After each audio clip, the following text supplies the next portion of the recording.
I gave her everything I had left, not just the money. I gave her my mornings, my trust, my future. I thought I was finally done being alone. She had 3 names, 3 different lives, 3 different women she became depending on what I needed to believe. And I believed every single one of them. I was a retired auditor, 38 years catching fraud for a living. She fooled me completely. I want to start by telling you something about myself, because if I don't, none of what follows will make any sense. I am not a stupid man. I want to be clear about that, not because I'm proud, but because the kind of story I'm about to tell you is usually told about stupid men, gullible men, men who never learn to read people or question documents or notice when numbers don't add up. I spent 38 years doing exactly that. 38 years as an auditor, first for a private firm in Newcastle, then for a government body reviewing public sector expenditure. I caught fraud. I was good at it. I understood, at a professional level, how deception works. It exploits trust. It mimics legitimacy. It finds the gap between what a person wants to believe and what is actually true. And then it slides in through that gap, quietly, without ever announcing itself. I want you to sit with that for a moment. 38 years. I reviewed public accounts. I examined procurement processes. I cross-referenced ledgers and chased discrepancies across multiple spreadsheets until everything aligned or until something didn't. And when something didn't, I kept pulling on that thread until I knew exactly what it was. I was not the kind of auditor who ticked boxes and moved on. I was the kind who stayed late, who asked one more question, who noticed when the story being told by a set of numbers was slightly different from the story being told by another set of numbers, and who understood that the gap between those 2 stories was almost always where the truth was hiding. I was decorated twice by my employer. My professional record was clean. My methods were regarded, by my peers and my superiors, as exemplary. I tell you all of this so that you understand what it means when I tell you what happened to me, so that you feel the full weight of it. Because if a man with that background and that training and that specific experience can be fooled completely, expensively, humiliatingly fooled, then the thing that fooled him was not ordinary. And the vulnerability it exploited was not stupidity. It was something else, something that sits much deeper than intelligence, much deeper than professional competence, something that no amount of training can entirely protect against, because it lives in the part of you that training cannot reach. I retired at 67, healthy, financially sound, and completely unprepared for what came next. Patricia died 18 months before I retired. Breast cancer. It moved fast, faster than the doctors expected, faster than either of us could properly process. We had 41 years together. She was the steadiest person I have ever known. Not flashy, not dramatic, just steady. She had this quality, I don't know how to describe it except to say that she made silence comfortable. Most people, when they sit with you in silence, are secretly waiting for it to end, filling it in their heads with the next thing they want to say. Patricia wasn't like that. She could sit in a room with you for an hour without either of you speaking, and you'd come out of it feeling like you'd had a real conversation. I have never found that in anyone else. I don't know if you can find it more than once in a lifetime. She was the only person I ever talked to the way people talk when they aren't performing. When she was gone, I didn't fall apart in the way people talk about falling apart. I just became very quiet. I kept working, because work gave my days a shape. Then I retired, and the shape disappeared. I had the garden. I had long walks along the river path through the city. Durham is built around a river bend, the cathedral rising above it, and I have walked those paths for 40 years, and they are still beautiful. I had cooking, which I'd never done much of when she was alive, and which now I did every evening for one. I had books. I had the television, which I turned on not because I wanted to watch it, but because I wanted the sound of voices in the house. I had friends from work who rang occasionally and met me occasionally and were kind in the somewhat helpless way that people are kind to widowers aware that something is wrong, unsure what to do about it, hoping that enough normal activity will somehow fill the gap. It doesn't. The gap does not fill. You simply learn, gradually, to carry it differently, to adjust your weight around it, but it is always there. Durham is a beautiful place. But beauty doesn't keep you company at 6 o'clock in the evening when the light is going and the house is completely silent. My daughter Diane noticed. She lives in Leeds, teaches secondary school, has 2 children and a husband who coaches local football, and a life that suits her completely. She'd ring me on Sunday evenings and ask careful questions designed to see how I was managing without making me feel managed. She's good at that. She gets it from her mother. One Sunday she said, "Dad, have you thought about maybe trying one of those dating apps? Not for anything serious, just to meet people." I told her I was 72 years old and I wasn't going to start swiping through photographs on my phone like a teenager. She laughed. "You don't have to swipe. You just fill out a profile and see who you meet." I said it wasn't for me. She said, "Just think about it." I said I would, meaning I wouldn't. I thought about it for 3 weeks. Not seriously at first, more as a kind of idle mental object I'd turn over occasionally before putting down. Then one evening I sat in the kitchen with a glass of wine and Patricia's photograph on the shelf above the cooker, and the house was so quiet I could hear the clock in the hallway from 3 rooms away. I thought, she wouldn't want this. She wouldn't want me sitting here turning into furniture, counting the seconds between one day and the next. She would want me to try something. She would probably have organized it herself if she were here. Found the app, filled out the profile, taken the photograph.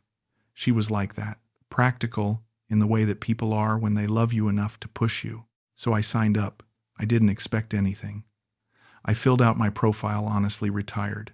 Durham, former auditor, interested in walking, cooking, history. I uploaded a photograph Diane had taken at her garden last spring. I looked like what I was, a reasonably fit, gray-haired man in his early 70s with good posture and an honest face. Her profile appeared in my results about 2 weeks in. The photograph was professional. She was well-dressed, composed, dark hair, and easy confidence in the way she held herself. Her biography said she was a property developer based between Manila and London, that she'd studied in the Netherlands, that she was interested in meeting someone serious and grounded. She was 34. I thought, she won't be interested in a 72-year-old man from Durham. I almost scrolled past her. She messaged me first.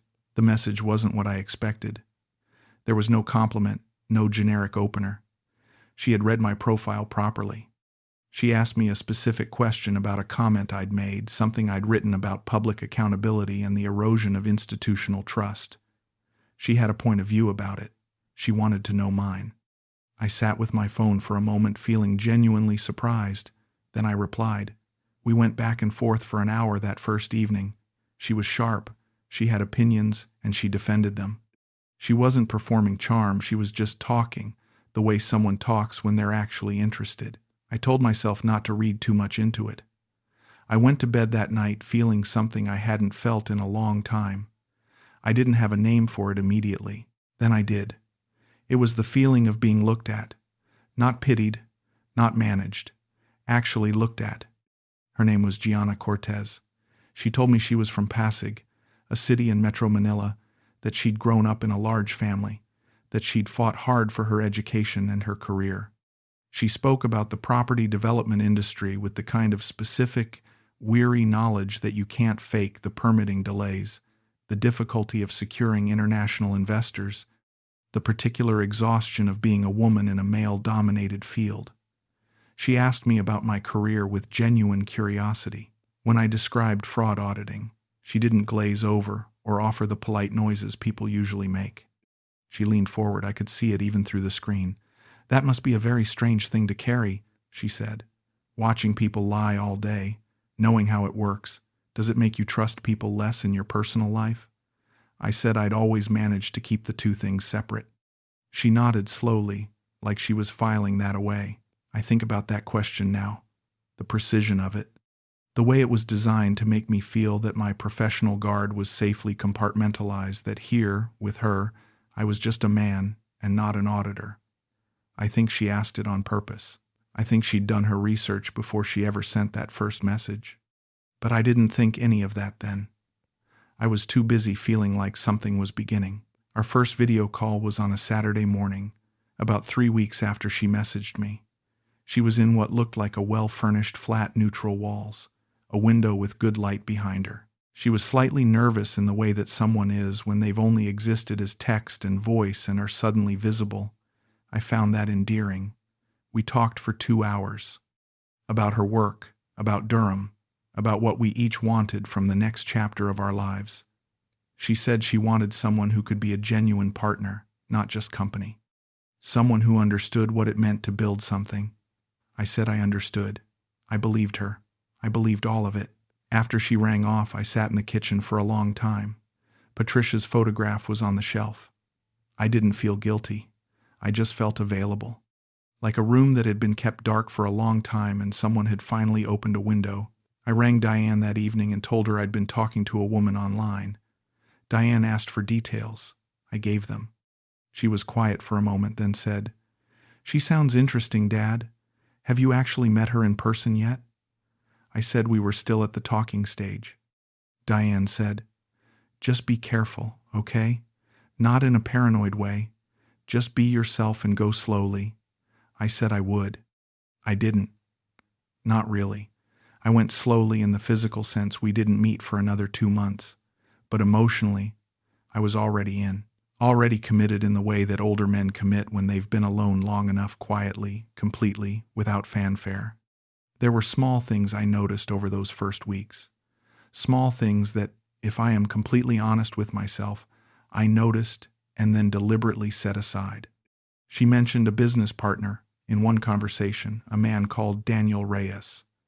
2 weeks later, she mentioned a colleague named Daniel Santos. I asked about it almost as an aside. She laughed. "I have 2 colleagues named Daniel.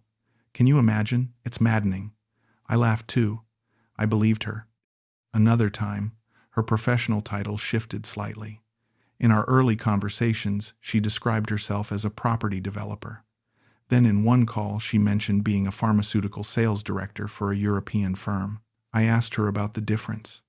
She said she consulted across industries and found professional labels too limiting. "I go where the work is," she said. "That's how you build something real." I told myself this was the vocabulary of a genuinely accomplished person.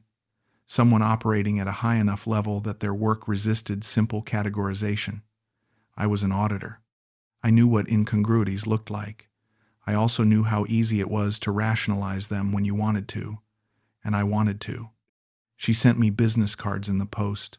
2 different ones arrived on different days. Both had her photograph and her name, but different company logos and different job titles. I kept both on my kitchen counter. I looked at them sometimes and felt a kind of pride that she'd sent something tangible, something with her face on it that I could hold. An auditor would have wondered why a person needed 2 sets of cards with different professional identities. I was not, in that moment, an auditor. My old friend Philip came up from Edinburgh to visit that month. We'd worked together for nearly 20 years. Philip and I, he was an accountant, sharp and unhurried in the way that careful men are. He had a particular quality of attention that I had always admired. He never reacted to anything immediately. He listened, sat with it, and only then responded. Over dinner I told him about Giana. He listened without interruption, which is his way. When I finished, he said, "She sounds compelling. How much do you actually know about her? Not what she's told you, but what you've independently confirmed." I listed the things she had told me. He nodded slowly. "Raymond. Those are all things she said. What have you checked?" I told him I hadn't needed to check anything. I wasn't investigating her. I was in a relationship with her. He said, "I know. I'm just asking." He didn't say anything else about it that evening. We talked about other things, cricket, his grandchildren, the state of the roads between Durham and Edinburgh, which were apparently deteriorating. It was a good evening, but I was aware, under everything, of Philip's question sitting quietly in my mind, waiting. I drove home telling myself Philip had always been cautious to a fault, that not everyone who seemed good was hiding something, that you couldn't live that way, suspicious of everything, trusting nothing. I had spent my career being suspicious. This was supposed to be different. This was supposed to be the part of my life where I got to just believe someone. I was 72 years old. I was not going to spend the time I had left auditing every human being who showed an interest in me. That was not how I wanted to live. I didn't sleep well that night, but by morning I had talked myself back around to comfortable. I was good at that, as it turned out. Better than I should have been. At the 4-month mark, Gianna told me about the Cebu project. She described it the way a serious business person describes a complication measured, slightly frustrated, not dramatic. There was a property development opportunity in Cebu City, a joint venture with a Singaporean partner firm. The numbers were good. The contract was ready. But a previous client had delayed a significant payment, and she was temporarily short of the liquidity she needed to secure her share of the initial capital. She wasn't asking me. She was thinking aloud, the way you do with someone you trust. Then she said, "I hate that I'm even saying this in front of you. You shouldn't have to hear about my business problems. I was the one who offered. Not because I wasn't thinking. I was thinking very clearly. I sat at my desk that same evening and did the arithmetic. £90,000 against my total savings was just over 7%. I was not putting myself at risk. I was being generous. I was being the kind of partner who shows up when it matters." She sent me the documentation the following morning, a contract, a company registration certificate for the Singaporean firm, a letter of intent from the project lead. I read them. I want you to understand that. I read them. They were convincing. The terminology was correct, the formatting professional, the details specific. I know now that they were forgeries, produced by people who do this for a living and know exactly how a legitimate document is supposed to look. But at the time, they looked real, and I was looking for a reason to trust her, and the documents gave me that reason. I transferred £90,000. She thanked me in a way that I found genuinely moving, not effusive, not overwhelmed, quiet. Like someone who is grateful but doesn't want to make it bigger than it is. Like someone with dignity. I told myself that was how you could tell the good ones from the bad ones. I know exactly how that sounds now. A week later, she sent photographs from Cebu, site visit images, a lunch meeting with suited men, a photograph of her standing in front of what looked like a construction site. I showed Diane on a Sunday call. Diane said, "It looks genuine, Dad. She seems busy." I rang Philip. "Has any money come back yet?" he asked. I said it was too early. The project was just beginning. He said, "Call me when it does." He said it without any particular emphasis, just quietly. The way you say something you hope you're wrong about. The money never came back. Not a penny of it. What came back instead was a new problem. 6 weeks after the Cebu transfer, Gianna called me, looking strained. A business partner, she used the name Marcus Chen, had filed a legal action against her company, disputing the ownership of a previous project. It was baseless, she said, clearly designed to disrupt the Cebu deal at a critical moment. She had lawyers on it. But the legal fees were substantial, and the timing was the worst possible. The Singaporean partners were watching closely, and any sign of financial instability could collapse the entire joint venture. "I need £140,000, she said. "Raymond, I wouldn't ask if I had any other option. I want to tell you that I hesitated properly, that I asked hard questions and demanded satisfactory answers before I did anything. I did ask questions. She answered all of them fluently, in detail, with documentation that arrived by email within hours of my asking. A letter from her legal firm, written on formal-headed notepaper with a registered address in Makati. A copy of the court filing, which was dense and technical and used the kind of specific legal language that is very difficult to fabricate convincingly. A response from the Singaporean company expressing confidence in the partnership and urging resolution of the litigation quickly. I sat with those documents for an entire evening. I printed them out and put them on my desk under a lamp, the way I used to review documents professionally, going through them line by line, looking for errors in formatting, inconsistencies in terminology, dates that didn't align. I found nothing. I even opened a search browser and looked up the law firm name. There was a website professional, well-designed, populated with lawyer biographies and practice area descriptions, and a registered address that, when I searched it on a map, showed a legitimate commercial building in Manila's central business district. I know now that the website was fabricated, constructed specifically to survive exactly the kind of surface-level check that a worried man might run at 10 o'clock on a weeknight, hunched over a laptop in his kitchen in Durham, trying to decide whether the woman he loved was telling him the truth.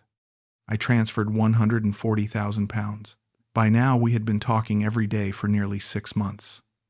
Video calls in the morning, messages throughout the day, long calls on weekend evenings. She had become the structure of my days, the voice I woke up wanting to hear, the person I thought about when I walked along the river. I had told her things about Patricia that I had never told anyone, about the last year, about the things I wished I had said. She had listened in the way that only certain people can, not rushing to comfort, not filling the silence with platitudes, just receiving it. I thought, this is what it means to be known by someone. I thought, this is real. That is the thing I find most difficult to account for even now. The emotional content was real. I was genuinely known by her, or I believed I was. The grief I shared was real. The longing I felt was real. She had built something inside me that felt like intimacy, like trust, like love. And then she used it. She used every single piece of it. Every confidence I had shared became leverage. Every vulnerability I had shown became a tool. The third request came 8 weeks later. She called at an unusual time early evening, slightly breathless. The Cebu project was almost complete, she said. Everything was on track, but a situation had arisen that was deeply serious and very personal. Her company had been audited, a routine thing, she said, but the auditor had flagged a discrepancy related to the period when the earlier client had failed to pay. It was purely a cash flow documentation issue, nothing criminal, but the timing was catastrophic. A regulatory body had become involved. The Singaporean partners were threatening to withdraw. She needed to demonstrate immediate liquidity, £200,000, to stabilize the company's financial standing and allow the deal to close. She was crying when she said it. Not loudly, just that quiet, effortful kind of crying that someone does when they're trying not to cry. I had heard her cry once before, when she'd told me about her father's death. It sounded the same. It felt the same. I believed it was the same. I transferred £200,000. Afterward, I sat at my kitchen table for a long time. The total, by then, was £430,000. I was aware of that. I wasn't unaware. But I had also, over the preceding months, built an entire internal architecture to support the belief that this was going to be all right, that the money was an investment, not a loss, that the project would return it, that she was real. I had so much invested in the reality of her emotionally, financially, psychologically, that accepting the alternative would have meant dismantling a version of myself I had only recently managed to build. The version that was moving forward, that had found something worth hoping for. I could not let that collapse, so I didn't. Philip rang me around that time. I don't know whether he sensed something. Probably he had just been thinking about our dinner conversation. He asked me how things were going with the woman I'd mentioned. I told him well. He asked if I'd met her in person yet. I said we were planning something soon. He asked, carefully, "Are you financially involved with her in any way?" I said I'd helped her with some business cash flow. Philip was quiet. Then he said, "Raymond, you know what I'm going to say." I told him she had documentation, a legal team, a Singaporean partner firm. Philip said, "I'm not talking about the documentation. I'm talking about the pattern." I said he was being overly cautious. He said, "I hope so. I genuinely do." I put the phone down. I stood in the kitchen. I could feel something, not quite fear, more like the sensation of standing near an edge and choosing, deliberately, not to look down. A month later, Gianna called to say she needed to relocate urgently. The regulatory situation had created professional complications in Manila, she said. She was moving to Hong Kong temporarily, where she had a business contact who could help stabilize the company's international standing. The relocation needed to be immediate. Accommodation, logistics, a deposit on a business address. She said £100,000 would cover it. She said she was sorry. She said she hated this. She said, "Raymond, after the Cebu project closes, and it will close, I'm going to make all of this right. Every penny. and I want to come to Durham. I want to actually be in a room with you. I had wanted to be in a room with her for 7 months. I transferred the £100,000. The total was now £530,000. She went quiet after that. Not immediately, gradually. The calls became shorter. She said she was under enormous pressure from the relocation. The messages came less frequently and with less warmth, shorter, more distracted. I told myself she was stressed. I told myself this was what it looked like when someone was fighting to keep something together. I wrote long messages telling her I understood, that I was patient, that I was there. She replied with single lines. Then 2 days would pass between replies, then 3. On a Tuesday morning, 7 days after my last message had received a one-word response, I opened the dating app. Not looking for anyone, just I'm not entirely sure why. Some instinct. The kind you feel in your stomach before your head is caught up. I looked at her profile. It was gone, removed. I went to her email. Undeliverable. I tried the phone number I had for her, a Philippine mobile number she had given me 3 months in, telling me to use it whenever I wanted. Disconnected. I sat very still for a moment. Then I tried the business email address on the card she'd sent me. Undeliverable. I pulled up the website of the law firm I had reviewed months earlier. It was gone. No trace, not a cached version, not a reference anywhere. I searched the Singaporean company name from the contract documents. No results that matched anything legitimate. I searched her name. I searched her face using a reverse image search tool I downloaded specifically for that purpose. The photographs came back connected to multiple accounts with multiple names and multiple professional biographies, none of them consistent, none of them verifiable, all of them now dormant or deleted. I sat at my kitchen table in Durham on a Tuesday morning in October, with £530,000 gone, and the sound of the clock in the hallway, and the October light coming gray through the kitchen window, and I realized, with a terrible and perfect clarity, that I had no idea who she was.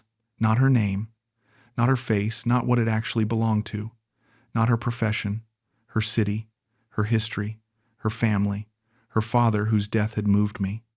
Nothing she had told me about herself was verifiable because none of it was true. 7 months of daily contact, of shared conversation, of what I had experienced as intimacy and genuine human connection, all of it had been a construction, a stage set, built specifically for me, maintained and adjusted and refined in real time as needed, then struck overnight and removed without a trace when the work was done and the money was gone.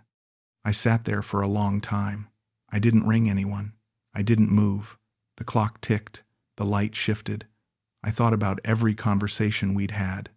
I went through them one by one, the way I used to go through documents in a fraud investigation looking for the moment where the narrative broke, where the detail didn't hold, where the evidence failed to support the story being told.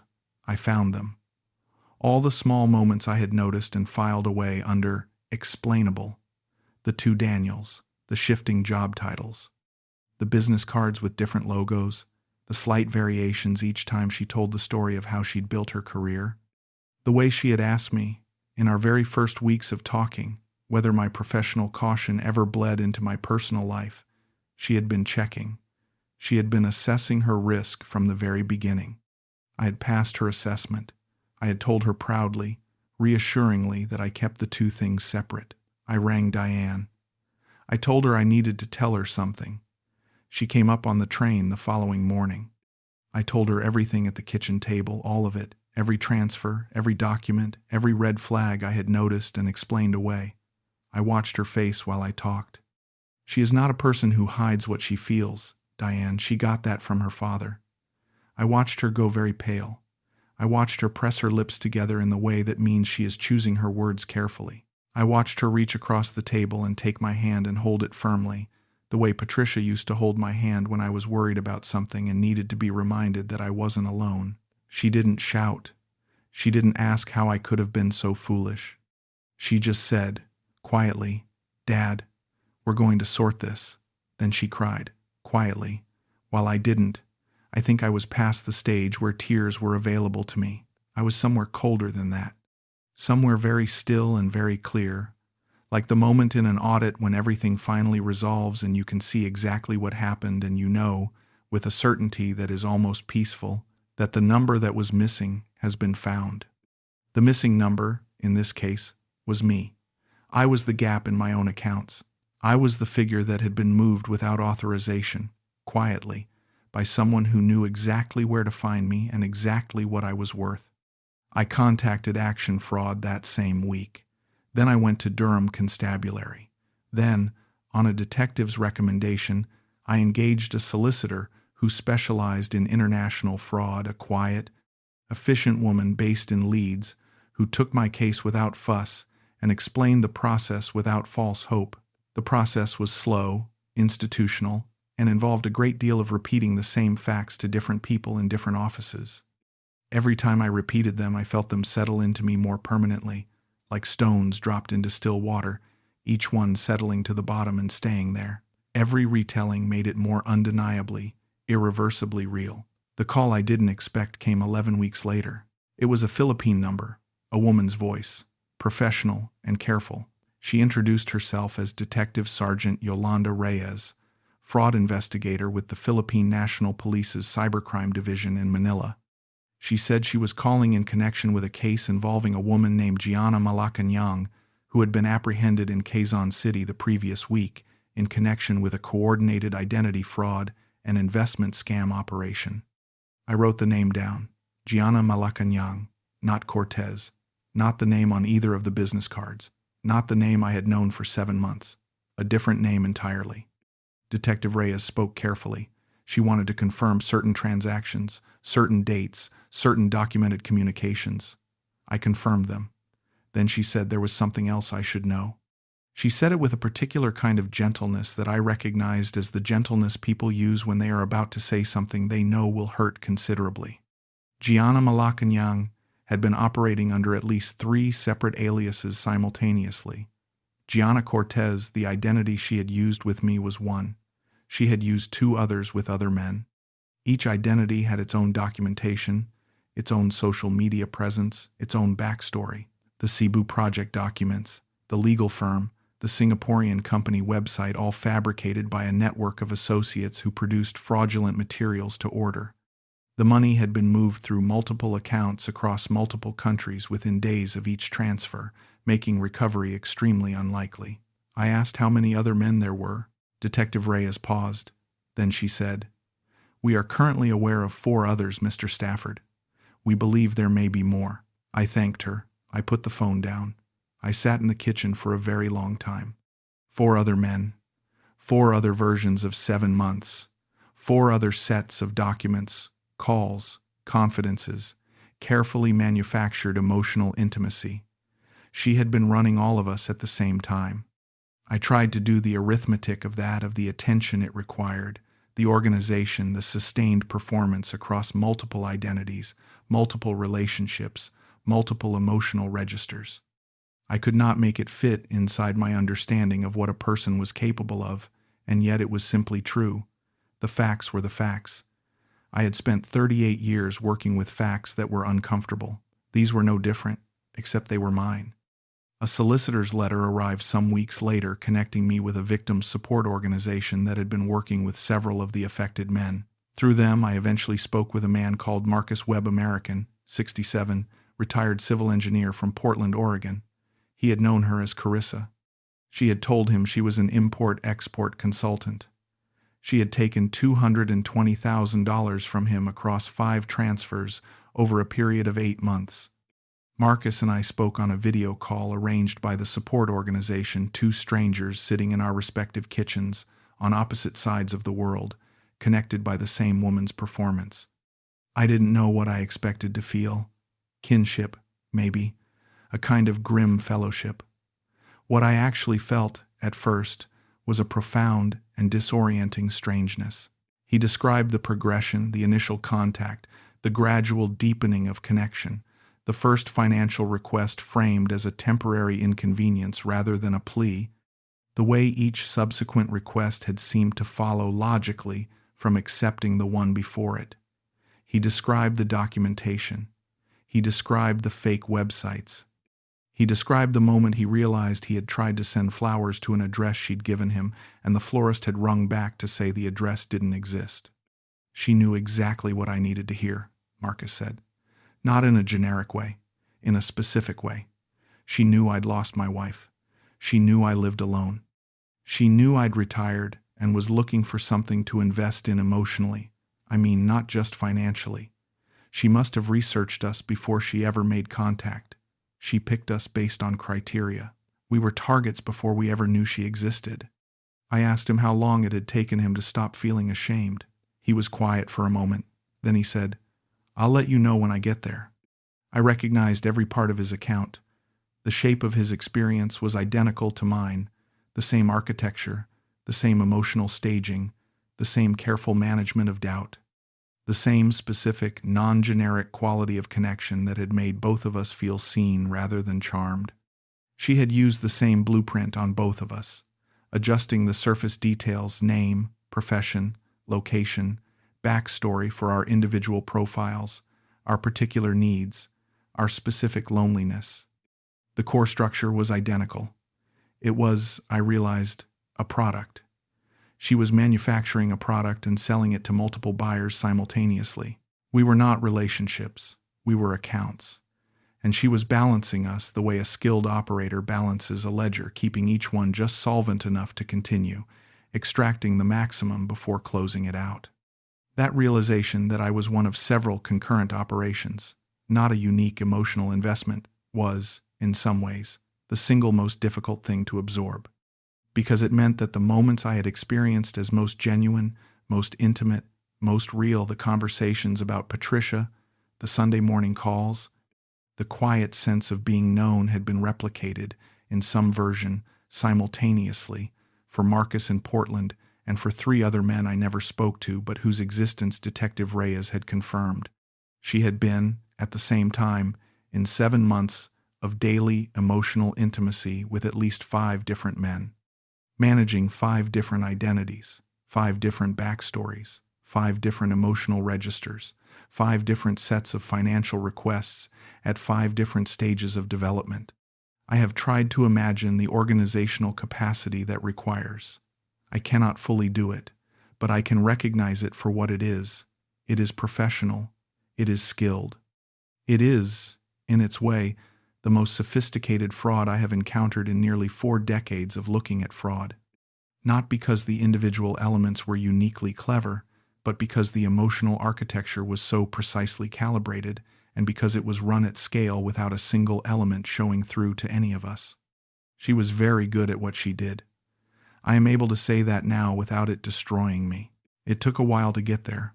The money was never recovered. Laundered through accounts in the Philippines, Hong Kong, Malaysia, and Singapore before I had even made my report. Detective Reyes was honest with me about the probability.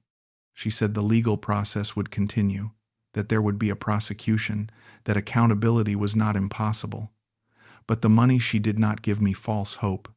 It was gone. Gianna was prosecuted. I received a brief update from my solicitor some months later. There was a conviction. I did not feel what I thought I would feel when I heard that. I had expected something relief, maybe, or a kind of cold satisfaction. What I felt instead was very nearly nothing. The conviction changed nothing about what had happened. She went to prison, and the £530,000 remained gone, and the 7 months remained exactly what they had always been, a performance staged for my benefit, which I had funded and applauded and mistaken for my own life. What I find hardest to explain to people, and I have tried, with Diane, with Philip, with the counselor I eventually agreed to see, is that the financial loss, as staggering as it is not the thing that undoes me when I sit quietly with it. £530,000 is not nothing.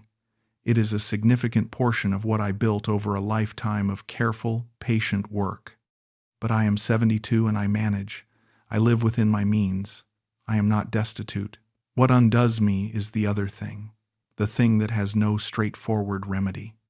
Every moment I spent with her was a performance. Every conversation, every confidence, every expression of feeling. She was never nervous on that first video call that was technique. She was never moved when I talked about Patricia that was research. She was never struggling with a difficult business situation and reluctantly turning to me for help that was a script, refined across multiple targets, optimized for maximum emotional yield. When she cried about her father's death, she was acting. When she told me she wanted to come to Durham and be in a room with me, she was performing. None of it happened. There was no Gianna Cortez. There was no warm, complicated, professionally accomplished woman finding something real with a widower from Durham. There was only a machine, elegantly designed and expertly operated, calibrated precisely to my particular emotional frequency. And I had loved her. Not the machine. I had loved what the machine produced, the simulacrum of a woman it projected toward me with such accuracy that my own longing filled in every gap. I did most of the work, in a way. She gave me the outline. My own grief and need and hope did the rest. Philip came to see me about 3 months after it was over. We walked along the river path. He didn't say anything for a long time. Then he said, "I'm sorry I didn't push harder. I told him it wouldn't have made a difference." He said he wasn't sure that was true. I said, "Philip, you asked me the right question. I didn't want to answer it." He nodded. We walked. He said, "What happens now?" I said I didn't know. I said, "I'm not going to do it again. Not out of bitterness, just I know enough now." He said, "That's not nothing." He was right. It isn't nothing. I went back to the counselor, a woman in Durham who works with older adults, recommended to me by my GP after I'd gone in for a routine appointment, and sat in the chair and said nothing for a very long time when she asked how I was getting on. She had referred me without making a thing of it, which I appreciated. The counselor had initially suggested I might benefit from talking through what had happened beyond the bare facts of the fraud. I had resisted at first. I was a man of my generation, and men of my generation did not sit in small rooms discussing their feelings with professionals. We managed. We got on with it. We did not narrate our inner lives to strangers. But I went. I talked.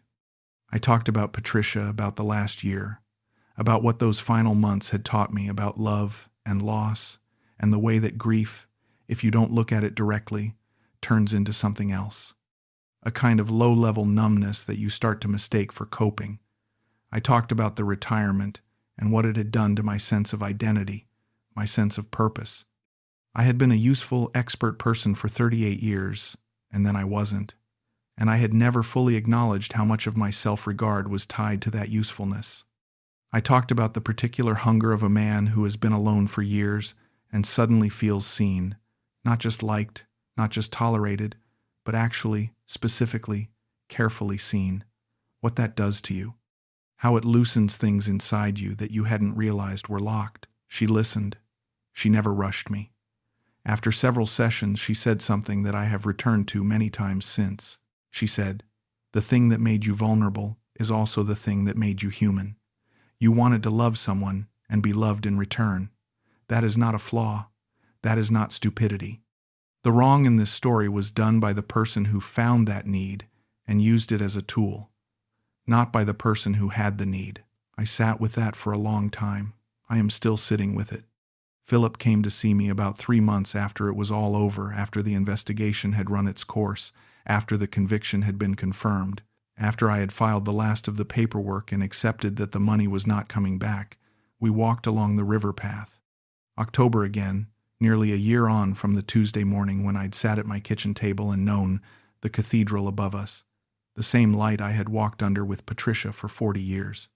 Philip didn't say anything for a long time. We're comfortable with that, Philip and I. We've known each other long enough that silence doesn't need to be filled. Then he said, "I'm sorry I didn't push harder. When I asked what you'd checked, I should have pushed harder. I told him it wouldn't have made a difference. He said he wasn't sure that was true." I said, "Philip, you asked me exactly the right question. I didn't want to answer it. That wasn't your failure. That was mine." He nodded. We walked. After a while, he said, "What happens now?" I thought about it honestly. I said, "I carry it. I learn what I can from it. I don't let it make me into someone I don't want to be." He said, "That's not nothing." He was right. It isn't. I audit things differently now. Not professionally, I'm retired and I'm not going back to that life. I mean internally. I am more alert to the gap she exploited, the one between what I want to believe and what the evidence actually supports. I have always known that gap exists in other people. It was my profession, for 38 years, to find it and document it and report on it. I know now, in a way that is more personal and more permanent than any professional knowledge, that it exists in me. It exists in everyone. The loneliness of late life is not a weakness or a character flaw. It is a condition as natural and as real as any other. And there are people in this world who have made a careful, sustained profession of finding that condition in vulnerable individuals and using it as precisely and deliberately as a surgeon uses a tool. They do not hate the people they target. I don't think Gianna hated me. I think I was simply a resource. I think my loneliness and my grief and my professional history and my savings balance were all just elements she had identified and assessed before she ever sent me that first message. I was not a person to her. I was a project. I am still tired of being alone. I want to be honest about that.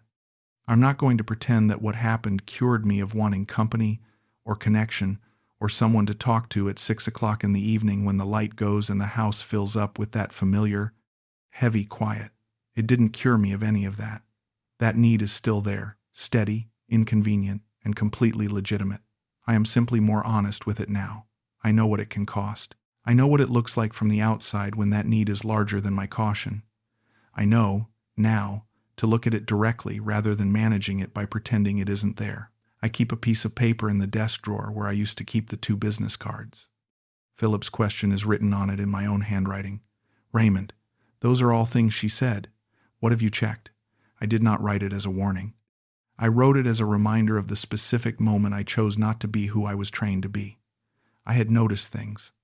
I had asked internally whether those things added up, and I had decided clearly, consciously, in the privacy of my own mind, that I would rather not know, because knowing might mean losing what I had. Because the cost of looking clearly at the evidence was potentially the loss of the thing I had built around that evidence, and I was not willing to pay that cost. That is the part I have to live with most carefully. Not that she deceived me, that is her moral weight to carry, not mine, but that I helped her, not deliberately, not knowingly. But I gave her every advantage she needed by choosing, at each small moment of doubt, to look away. That is the thing about this kind of fraud. It does not overpower you. It does not force anything. It simply presents itself, patiently and precisely, and then it waits for you to open the door. I opened the door. I stood aside. I offered a cup of tea. I still walk along the river in the mornings. Durham is still a beautiful place, the cathedral above the bend in the river, the old stones, the light on the water. Diane rings on Sundays and I tell her the truth about how I am, which is the best thing she ever got me to do. Philip comes down from Edinburgh occasionally, and we eat too much, and argue about cricket, and sit comfortably in the silence the way old friends do. I am alive. I am not destroyed. I have considerably less money than I built my retirement around, and that is a real and ongoing consequence that I will feel for the rest of my life. But I am not destroyed. I am different. Not harder. I thought I would become harder and I didn't. Something else. More awake, maybe. More honest with myself about the difference between what I know and what I want to believe. More willing to hold those two things apart and look clearly at the gap between them, because I have learned, at considerable cost, what lives in that gap when you're not paying attention. She had 3 names, 3 complete identities, 3 different women she became, with 3 different sets of documents, and 3 different professional histories, and 3 different emotional registers tuned precisely to what each target needed. In the end, she was just one woman, with one purpose. And I was just one retired man in Durham who left his auditor's instincts in the drawer one night in October because he was 68 years old and tired of eating dinner alone. That's the whole story. I'm not sure it has a lesson that fits into one clean line. Only this, maybe. Know why you want something. Know what that wanting makes you willing to overlook, and know the difference, the real, practical, daily difference between evidence and hope. I should have known. I had spent 38 years being paid to know. I chose, just this once, to leave that knowledge in the drawer, and the cost of that choice was everything she needed from me.